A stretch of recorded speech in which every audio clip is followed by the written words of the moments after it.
technical recruitment at ThousandEyes, which is a part of Cisco. So I'm interested to see how you handle that on a larger scale here. In his current role at ThousandEyes, Marshall plays a pivotal role in shaping the technical recruiting landscape, overseeing global hiring for their R&D teams, and executing strategic solutions to attract top talent. Again, the global aspect of things is super exciting.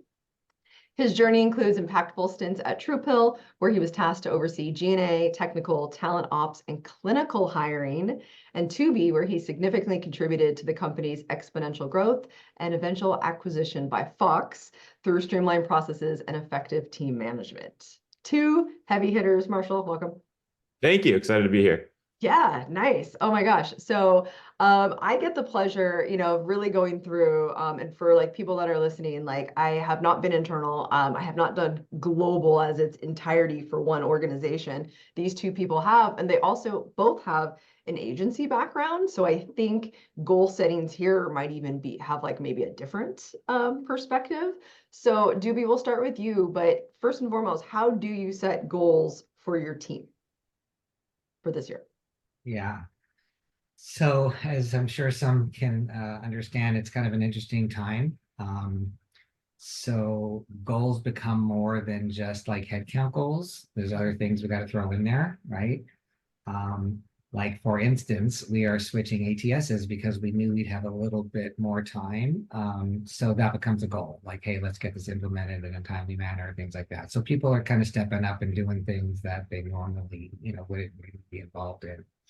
As far as just kind of like headcount, for me, it kind of starts at the top. And luckily, I do work at a startup and we have 80 people. So I'm in the faces of all the execs, all the hiring managers, like trying to get them to give me these types of figures. Like, are there people at risk? Do you see some more growth? I'm always trying to push that kind of goal setting. I found it to be really hard sometimes to actually get goals. I think in the 5+ years, almost 6, kind of internally, I think like one year I got an actual goal. So yeah, that's pretty much what's going on over here. So, okay, so it's so interesting because we've definitely done a webinar on like capacity planning, and that's its own separate thing, but it definitely goes into this. So, it's so great. How do you not have hiring goals set by like the top? Is it more of like you're just kind of digging and talking to hiring managers, or like how does that work? Yeah, it is kind of backwards, right? So, okay, I think that leadership isn't really good at this. What they're really good at is saying, we can expect this many hires just based on turnover. Like they can figure that out in their models, right? But like net new depends on so many different things. As a VC-backed firm, sometimes it's just, hey, here's a round of funding, hire a bunch of people, grow. Then, as you all know, it's like, okay, yeah, remember that money we gave you? Yeah, no, don't use that anymore.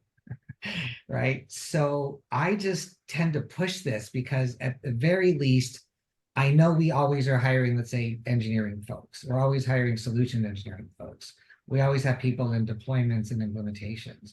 So at least if I can push a little to kind of find out, hey, maybe there's someone at risk, or I feel like this customer could be coming in, at least I can build some top of funnel pipelines. But I just don't have a head count. Like right now, we still don't have a head count, although our year end ends Jan 31st. So I'm anticipating February, I'll start getting some of that information trickling down, but I kind of push it up because I want this information. It makes for a more successful recruiting org.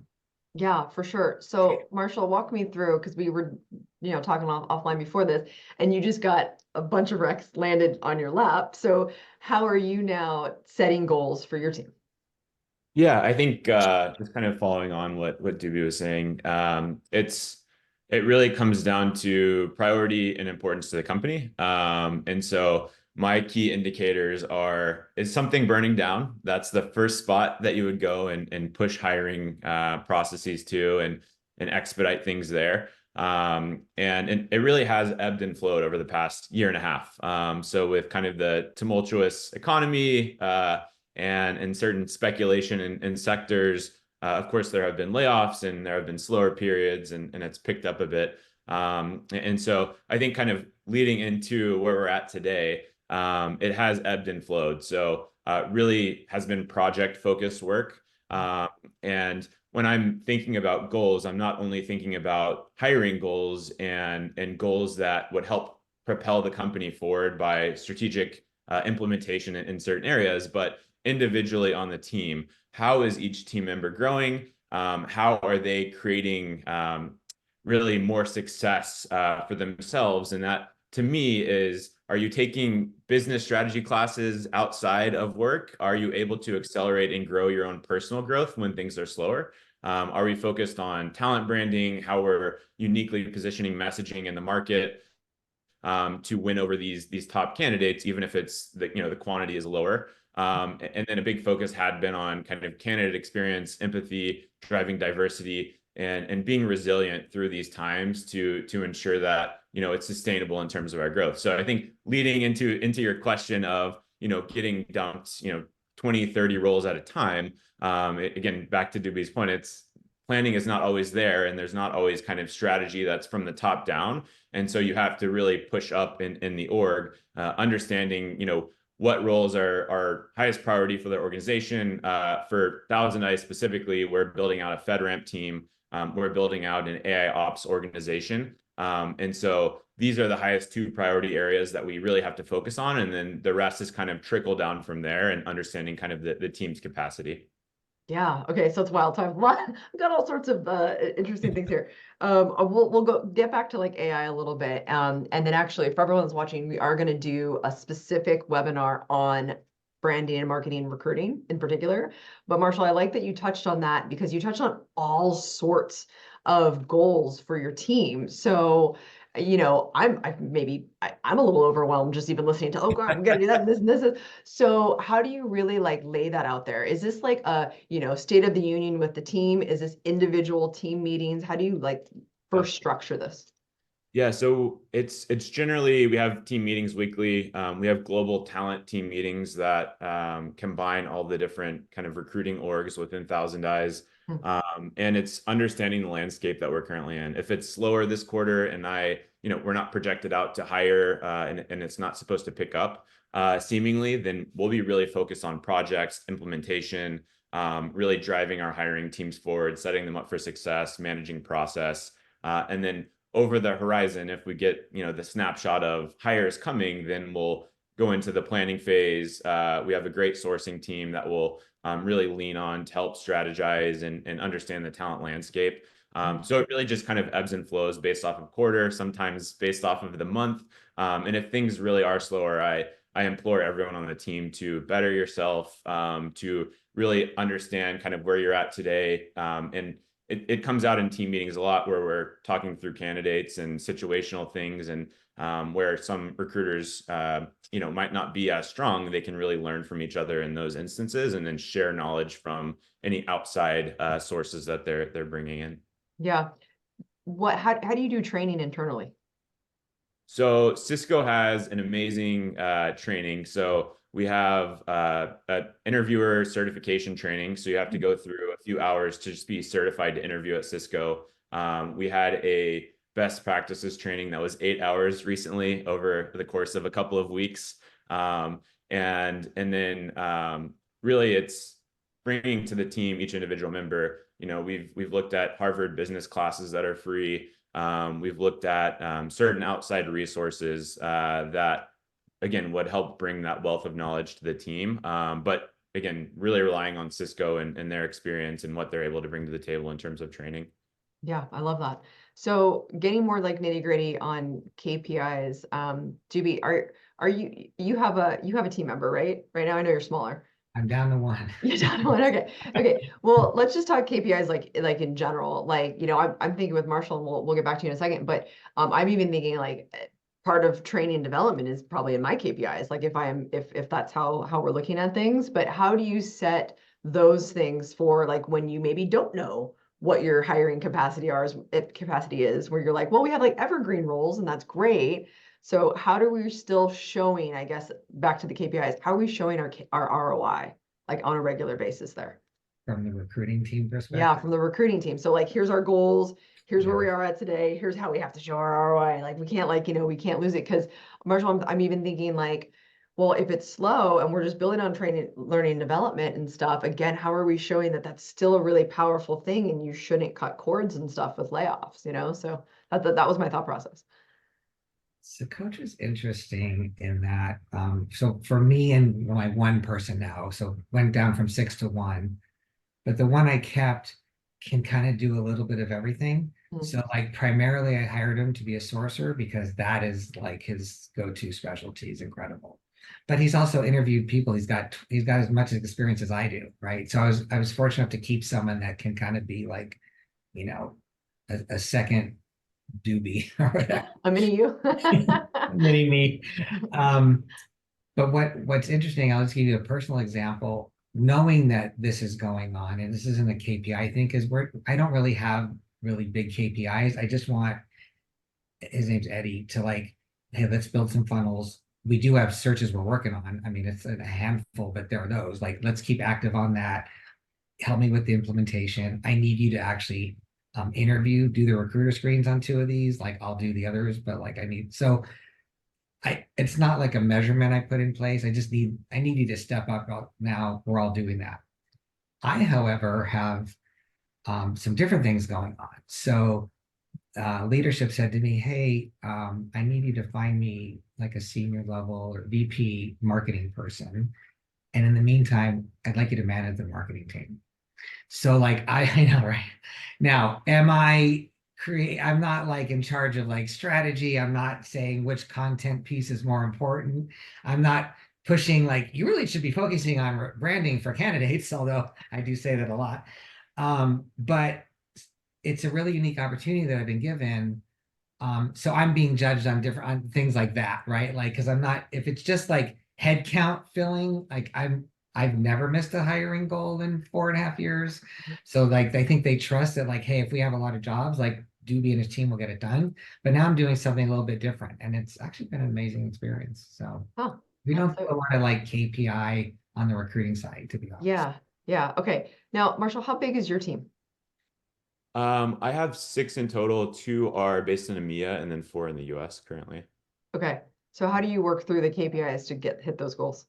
Yeah, I'm a very data-driven and data-focused person. So this is something that I really hammer home with the team, and I think it's all about funnel efficiency. And I think there's really no secret sauce to hiring, right? It's a very straightforward process from finding a candidate to hiring them. There's a lot of intricacies within that and negotiations, but really what we look at is top of funnel, how many messages are we sending? What's the response rate? And it's not the same for everyone, right? It's dependent on roles and seniority.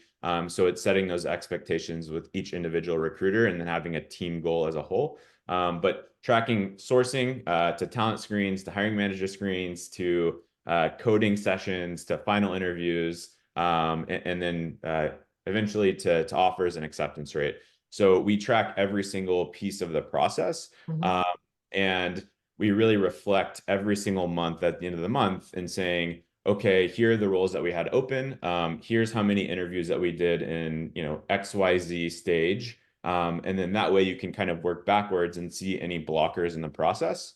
And I'm able to set goals of, you have X amount of roles. The expectation would be Y amount of sourcing messages. And historically, looking at the data, we can see that you can hire 2 people realistically for the amount of roles they have open. So it's really, again, looking at kind of funnel efficiency, and that also works and kind of ties into diversity as well, and understanding the full funnel. And I think when understanding KPIs and goals and metrics, again, it's unique to each individual person. Some might be a month into recruiting, some might be 10 years into recruiting. So you really have to manage that expectation for each person and be realistic with yourself and with them.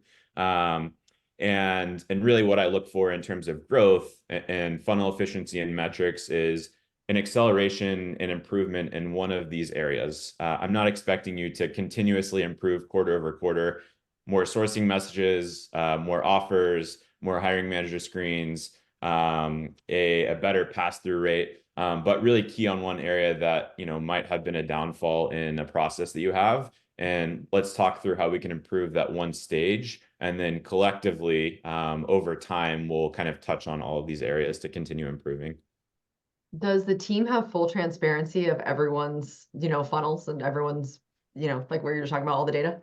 Yes. Yeah. So we do not have an automated process. So it's all manual still. Okay. Okay. We'll talk about that later. Yeah. And so every week the team will put in their own metrics onto a spreadsheet. And then historically, we can look back to previous years, previous quarters, and see how that's matching up. But there's full transparency, and it really helps from my perspective, everyone hold each other accountable, because again, it's a team effort to hire and to continue to grow. Agreed. I've actually, I've battled an agency owner recently on this, about transparency. It's like, well, seeing other people's numbers, we're hurting other people's feelings, because certain people, like you said, they're capable of different things at different stages of their career, different recs, like all that stuff. And I was like, to your point, like, this is actually supposed to be a team effort. This isn't just a individual thing, and people should know where they're at and like aspire to be, perhaps even better.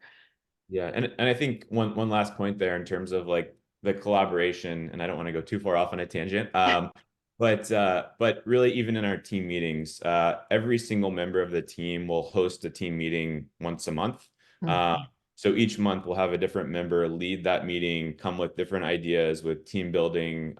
We could, go over trainings. And so it's very unique in that sense, where you're getting someone's different perspective on how they would run the meeting. And then I think when I first started, I did most of the talking. And my goal for the team and push to them was, I want to do less talking and have everyone else collaborate more in those team meetings and really pushing ideas forward.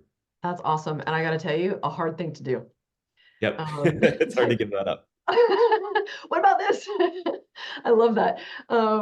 Okay, so now what tools are we using then? I mean, here, and we'll get to both of you, but Marshall, I just kind of want to start with you, just because you're on a roll here, with getting all these extra recs. So here's your team. You weren't super busy. Now all of a sudden we're in this busy stage. What tools are you using to make sure you're achieving your hiring goals? Yeah, it's a great question. So I think it's kind of the double-edged sword, so to speak, where we might not have the most recruiting budget to add all of these tools. And so we have to be very uniquely focused on what we get the most ROI out of. And so generally for us, it's fairly straightforward. On the sourcing side, we use LinkedIn Recruiter. We partner up with Hired and Jim from a sourcing perspective. And we've tried out a few other kind of international based platforms, but really stuck on these three that we've gotten the most results out of. And then we partner up with Built-in for branding. And so I think for us, again, focused on ROI out of these sourcing tools, and then from a talent branding perspective, how do we expand our reach? And I mentioned earlier on that we're focused on AI and FedRAMP. What websites, what avenues can we go to, expand our reach for these kind of niche areas that we're able to bring in candidates that might not have looked at ThousandEyes before. But I think tool specific, those three, and then we're using Greenhouse for our ATS currently. Yeah, nice. Okay, cool. Dubi, what about you? So it varies depending on the team size and how many jobs we're working on. But I currently am switching from Lever to Ashby. I did a lot. I almost went with Greenhouse, but at the end of the day, Ashby it was just really tech forward thinking. And you talked to Marshall about reporting and top of funnel metrics. It'll track all that when I'm ready to do that again. Although I have lots of opinions on ROI tracking and numbers, but that's another webinar. We use Covey currently, so there you go. Shout out to Covey. We use LinkedIn Recruiter, of course, and then I use Puck for kind of like branding, and Puck does these little like 2-minute podcasts. So if you go to, we don't have a lot of jobs posted right now, but basically they'll be like, hey, listen to our head of product, and it'll just be voice, and it'll be like, why did you join Socotra, things like that. And what we found was the unbelievable amount of people that actually listen to these things. Instead of like having to watch a video of someone at your company talking, just being able to listen made such a big difference. So they also kind of manage our board as well. So Puck's been an incredible partner. Yeah, just super amazing. So those are the tools we use currently. And when I was like the first hire, I used something called Fetcher, which was also really cool. Fetcher basically is like outsourced sourcing and email sequencing. It was a really great product. So yeah, that's what we use currently. Yeah, but then you switched to Covey to do that, right? Yeah, so Covey's doing that right now. Yeah. Ed, who is my sourcer, has been using Covey for years. He's just like, I need Covey if I join. I'm like, whatever you need, buddy. I find that Socotra's been amazing to my team and department. They've allowed me to spend whatever I need to be successful, and the results are success. So, it's kind of easy to ask for these things. Yeah. Yeah, no, I love that's a great organization. So definitely shout out to that because that doesn't It is. It happen doesn't happen. often. No, I totally. They want you to work with nothing and have incredible results. Like, Yeah. Yeah, exactly. So Marshall, back to what you were saying, like doing AI work. So that is niche, right? So hiring for machine learning, for AI, all of that stuff, NLP, LLMs, all that great stuff. That is the hot ticket we're talking about all the time. You see Netflix offering 750 grand for these people. So, which is insane. How do you set metrics for niche roles like that? And even extra hot roles for that matter? or how do you find somebody? Yeah. I think really when looking at more niche roles, it's more sourcing focused than anything and understanding the talent landscape. So where the funnel efficiency is our standard practice for most of our roles, it could be very focused on sourcing, understanding what similar companies and talent mapping. So instead of, you need 2 hires this month, it's let's create over the next 2 weeks a talent map to similar companies that we want to target, and really kind of think about top of funnel more so than anything and helping us understand the market. And so I'm a big proponent of, still doing candidate calls myself, still owning recs myself.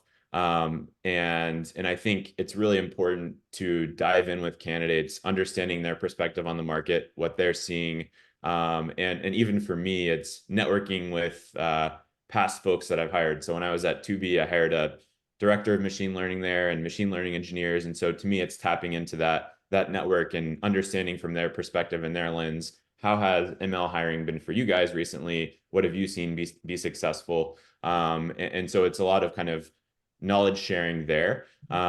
And then once we're dialed in on this is the addressable market for our AI ops positions at ThousandEyes, we can say, okay, there's 300 candidates in the world that do what we're looking for. That's kind of a far-fetched example, but 300 candidates in the world. And so based off of that, I would expect that, out of those 300, realistically, looking at LinkedIn Recruiter, 20 are open to opportunities, right? So 20 we could assume are more active.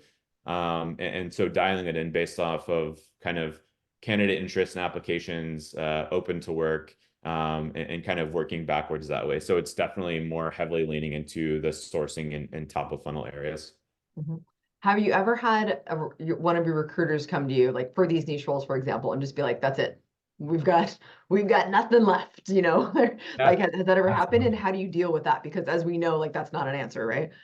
Yeah. I mean, there's a ton of stories. And again, I'll kind of refer back to my time at Dubi where we were looking for a very specific machine learning or head of machine learning that had recommendation specific experience that worked at a kind of content streaming company, right? And so what comes to mind is like your Netflix, your Hulu's of the world, and there's only so many of those that kind of that are in existence in general.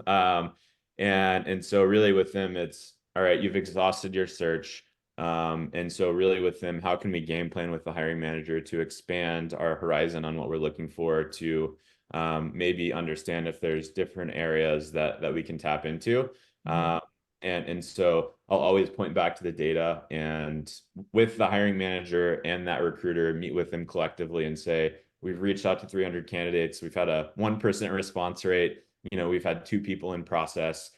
So we really need to navigate this differently and understand how we can change our search to effectively hire the right person. But maybe, someone who can get up to speed in this area of networking currently or content recommendation prior, and really kind of pushing the hiring manager to be more strategic about this rather than, specifically that industry. Yeah, it's like you can look for the perfect person for 6 to 9, 12 months, or we can train someone that's pretty close and get there Exactly. maybe in 3. Yeah, exactly. Yeah. And I think across the board, that's a conversation that comes up a lot is we don't find the right person. And, if we're looking for another 12 months, can we find someone that would get up to speed quicker than we can find that perfect person? Yeah, can we afford it? So I want to speaking of hiring managers, I love talking about hiring managers. Dubi, I'm gonna go first here. How do you set goals for them?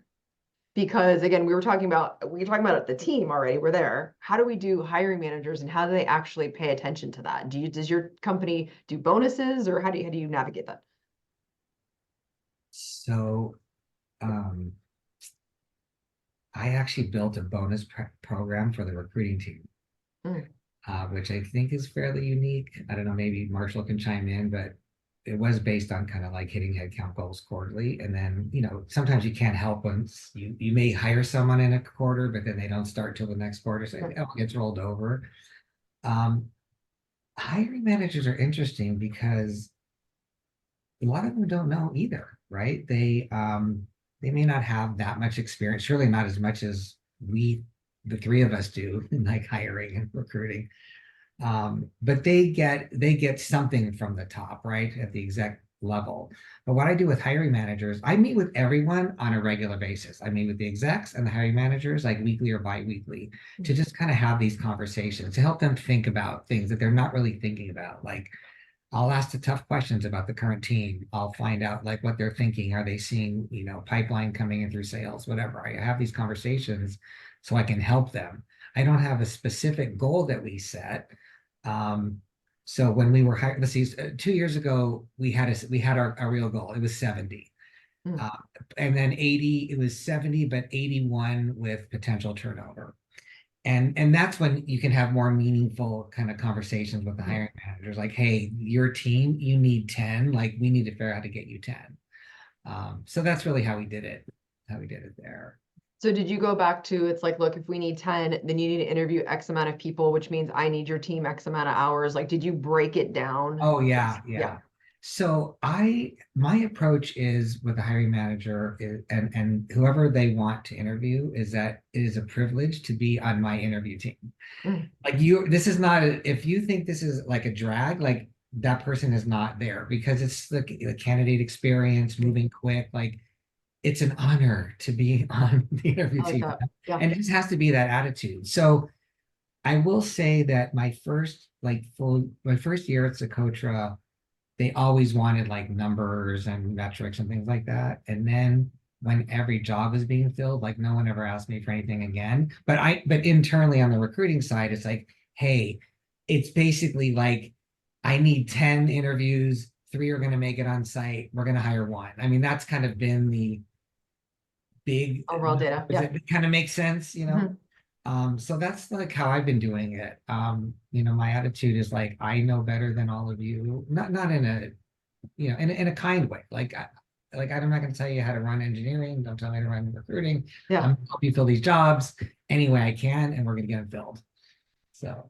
Is there ever a time where the hiring manager isn't engaging you, like, best practices and as far as candidate experience and stuff like that? Do you ever stop working on their roles? Is that ever an option? Like, do you ever pull that power move? So this is interesting. One time. Okay.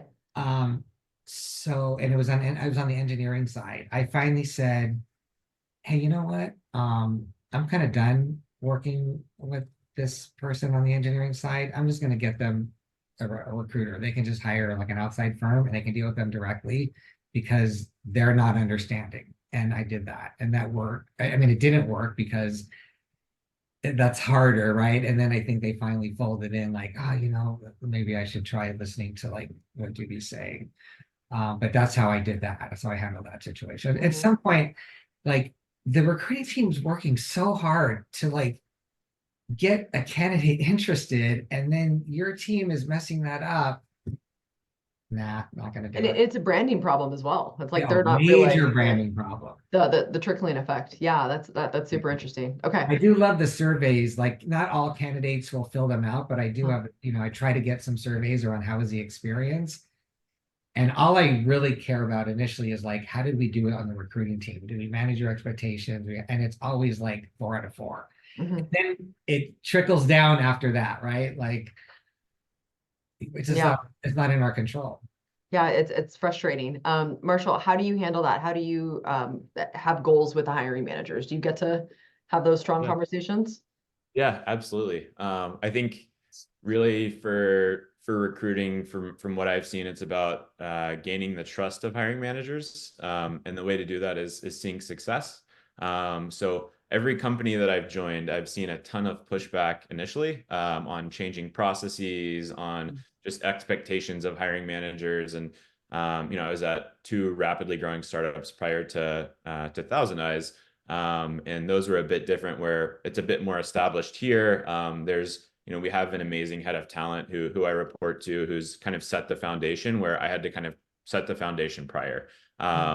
And so it's about gaining the trust, seeing those wins, and really taking kind of a we, not a me approach. And so by that, if we don't hire and we fail, it's a failure across the board, right? And so it's not on recruiting, it's not on the hiring manager. We, try to get all of our hiring managers to assist in sourcing and assist in Wow. pipelining. And so kind of backtracking to what we were talking about earlier in the 40 recs that we're opening right now. It's across the board and a collective effort to source the right candidate. And hold each other accountable when we're meeting weekly with hiring managers of, okay, the recruiting team sourced 100 people. How many did you source, hiring manager? And if you didn't source any, how are you impacting the process right now? Are you posting on LinkedIn? Are you networking? And so it's really digging into some of the recruiting specific areas that, I know that they can really tackle and help us unblock some of those funnels and pipelines. And I think, I take the approach of being transparent. If I'm not seeing something from a hiring manager and they're not aligning to expectations of what I would expect, I'll let them know. Yeah. It's not always well received, but in the long run, I think having that very direct conversation of them not meeting expectations of what a successful hiring process looks like from what they've seen in the past and what they've experienced, then, when we see failure on the back end by not hiring at all or within a certain amount of time, I can point back to that transparent conversation and say, I told you so. This is something that we discussed before. And so knowing that, let's manage expectations and work together next time, more so than anything. I love that. So I just wrote down another webinar has to be essentially how to get hiring managers in the hiring process. Like, you think it's like, oh, well, of course the hiring managers, there's involved, but I know very little teams that the hiring manager is doing any kind of sourcing, any kind of posting, which is really silly. I mean, now thank goodness, like on just via LinkedIn, it shows who the hiring manager is. It's like, why is there not a story about that? That's all super interesting. And I think I would say I get pinged more often than not. How do recruiters essentially stand up and get the respect of hiring managers? And I think it's its own Yeah. separate goal and subject. Yeah. And I think when you're looking at like cost per hire, hours spent hiring, if someone is interviewing the wrong candidates and spending 20 hours a week interviewing candidates for a role, it's more efficient and effective if they spend an hour, 2 hours a week doing outbound sourcing and identifying profiles themselves. And they can even flag those and we can recruit them from a recruiting standpoint. So Yeah, I love again, it. a push and pull from getting involvement and seeing success from that. Yeah. Are you expecting them to do the outreach themselves, or they're just flagging them for you? Some will do outreach. So for higher level roles, we'll have our leadership team message directly, and getting a better response is what I've generally seen. And for kind of IC type roles, they'll flag profiles and then we'll do outreach together as a recruiting team. Nice. Okay. So now let's get on to your goals. So I know that we have a mix on who's listening. Like, some are the ones that are typically putting their heads down. They're doing the sourcing, all the screens and stuff like that. But then we have TA leaders who are also listening and be like, wait, how do my goals reflect? Like Marshall, you were saying, like it's a we thing. We're all involved, but sometimes when you're not the actual doer in every aspect of things, it's kind of hard to be like, well, how am I judged? What is my success? How do I do goals? It feels kind of heavy sometimes. I know when I went through my transition of leader versus doer, it's kind of hard. Dubi, let's start with you on this. How do you hold yourself accountable to certain goals when sometimes on paper it's kind of like, well, what did I do myself? Yeah. So I think for me, I love doing the first calls, actually. I think I mean, it's what I've done, so I really enjoy that. It's filling the jobs. So first and foremost, filling the jobs. Mhm. Where am I adding value in other parts of the company? Um, Marshall mentioned like learning. I go to so many random meetings. I listen to Gong videos from the salespeople. I mean, I insert myself in all kinds of things just to have a better understanding. So when I'm doing that like first call for, let's say, a VP, like I can answer pretty much any question they have. And it's just such a great experience being able to do that. It's fine to say, I'm not sure about that one, save that for, next. That's also a great way. But like being able to almost answer everything. I'll talk to engineers and they'll start getting technical. I'm like, go ahead. That's okay. I'm not an engineer, but I could probably, get there. So engineering, so those goals, and then another goal really would be like cost savings. So do I have too many tools right now? How much are we spending on external, recruiters per se? Things like that. And then of course I mentioned earlier, I have this personal thing of like running a marketing team. So that's, I want that to be successful. I work hard at it. I go to marketing meetings now. I'm looking at the sales decks. I'm doing stuff that is like so outside of my purview, but it also makes me better at my job. Yeah. So those are kind of my personal goals. I love that. Do you just dig a little deeper? Do you like have that like on a post-it? Do you write them down somewhere? Or is it just kind of up here? How do you organize that? I don't write anything. Sometimes I write things down on here. So I have a list right now on so I mentioned to you that I built a bonus program for the recruiting team, and now it's basically Eddie and I. So how do you keep that bonus program when you're not hiring 70 people, right? Yeah. It's usually just based on kind of head count. So I've been writing down like, okay, what can I be bonused on, right? So those are things like I'm picking up such random stuff. So we have a new website we're building. I'm like, okay, I'll be in charge of that relationship. Who's that? Who's in charge of our website? Yeah. So it's just jumping in. Yeah, it's just like I always raise my hand, and that's one of my goals. Like I will take anything on. I don't mind if I got to work at a lecture to do it because I believe in what we're doing, and it just expands, everything. It just expands my mind and expands my value to the company. Nice. Marshall, what do you do for yourself? Yeah. I think I break it up between really functional and strategic goals. And for this, I'll kind of lean more heavily into the strategic goals. And I think I'm big on team investment and collaboration and culture. And so, there's of course functional goals, and Dubi was mentioning a few of those in terms of hires and some of these kind of areas that you can dive into. And so for me, initially, it was aligning finance and our engineering and product leaders and myself and being on the same page in terms of hires and projections, or getting into more of the talent branding area and being able to tap on some of the engineering leaders to write posts and highlight certain folks. But really, my main goal is to build out the best team possible. And so I think as a recruiting leader, you're only as good as, your lowest performer on the team. And so I try to raise the bar of that lowest performer on the team, where everyone is always contributing in some sense. And so for me, it's how well do I know people on my team? What do I know about them? How do I help them drive their career forward? How do I get to know them better and know what makes them tick? And so I think for every person on the team, it's different in terms of their interests, their experience, their career aspirations.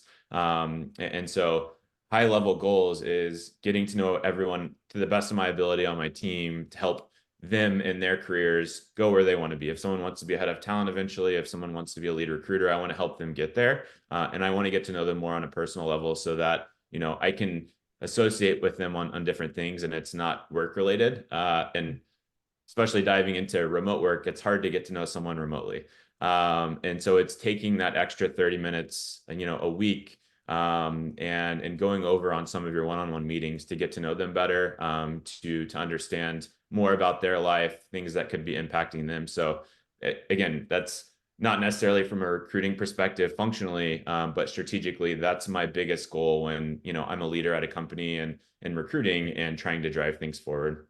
Yeah, just making sure. Yeah, absolutely. Go ahead. I want to add to what Yeah. Marshall said, because I love what he just brought up.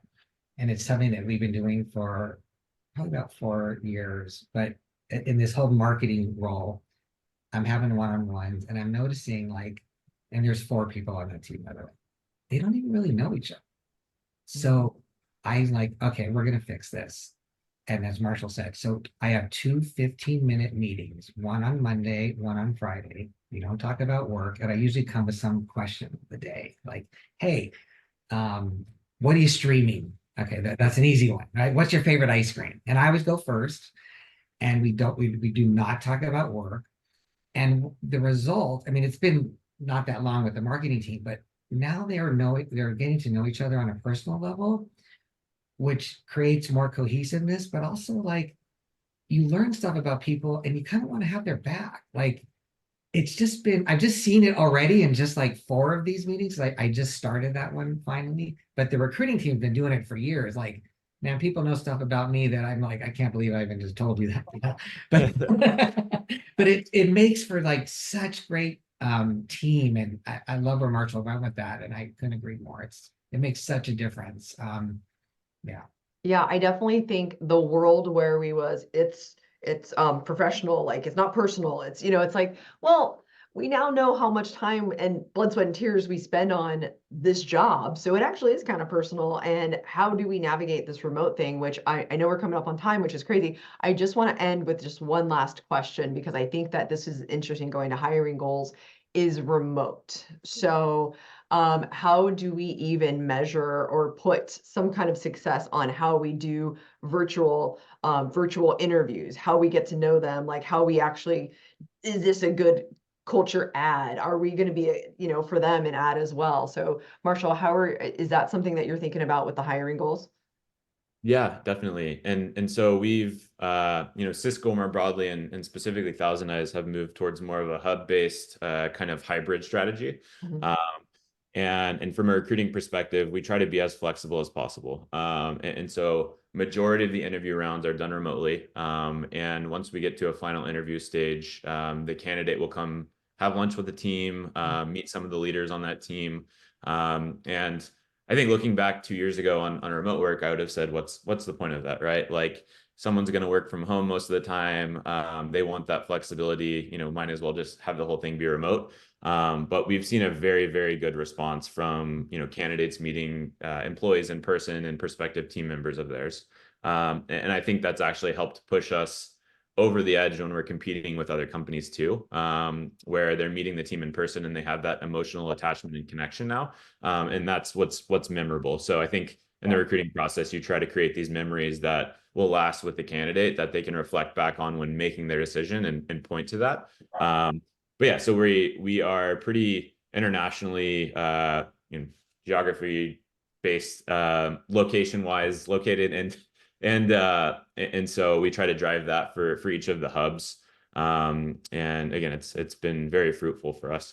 Yeah, the emotional connection, that is exactly what has to happen. So I love that that's actually a goal of yours. Is we have to make that connection. Otherwise, there's so many things that go wrong. Dubi, do you have this as part of your goals and thought process? I don't have it necessarily as a goal, but definitely a thought process. So I mentioned that I really like doing phone interviews, phone screens. They're an hour. I spend an hour with the candidates, and it is fun. It is interesting. I mentioned I can talk about lots of things. After my phone interviews, the candidate is already thinking, oh my God, if more people are like Dubi, wow, I really want to learn more. So, I mean, I am selective in who I talk to. Like, I can't That was do my next question. everybody, right? But I find that like a more meaningful first phone call with me or Eddie has a lot. It just does a lot more. Um, the other thing I do is I tell candidates, hey, I am actually now your advocate. As you go through the process, if you want to spend 10 or 15 minutes with me to know who you're going to be talking to, what they're like, what to expect, I'm at your service. Please let me know. And not everyone takes me up on it, but most people will take me up on that. And I'll say, oh, you're meeting with our CEO. Let me tell you about what to expect, things like that. And then once they get hired, like day one, I'm like, I'm so glad you're here. Let's set up our first call. So I immediately try to make sure that I'm involved. And again, it's easy to do with 100-person. Well, we were like 140, right? Yeah. It's a lot harder to do when you have thousands of employees. The other thing we've done at Socotra, we used to all be in the office of San Francisco. So it's easy, like I was flying people in for interview, all that stuff. Now we're fully remote, although we still have an office. We created some incredible programs. So probably don't have a lot of time to get into it, but just real quick, it's called Common Ground. So a new set of hires will do a Common Ground event where they'll share like 15 minutes of themselves, like who inspires them, what inspires them, maybe have a little deck, pictures of this or that. And then the execs will come in and they'll do like a trivia game and ask them silly questions. And then followed by like a cooking class from whatever the food is, that's where the chef is. So I've done tapas, chef in Spain, Italian, chef in Italy. I'm like, whenever there's an extra seat, they're like, Dubi, do you want to do the cooking class? I'm like, oh yeah. So we've created some incredible programs to make people feel really welcome once they come in, because remote is hard, and we're not hybrid anymore. We used to be fully in the office, and now we're fully remote.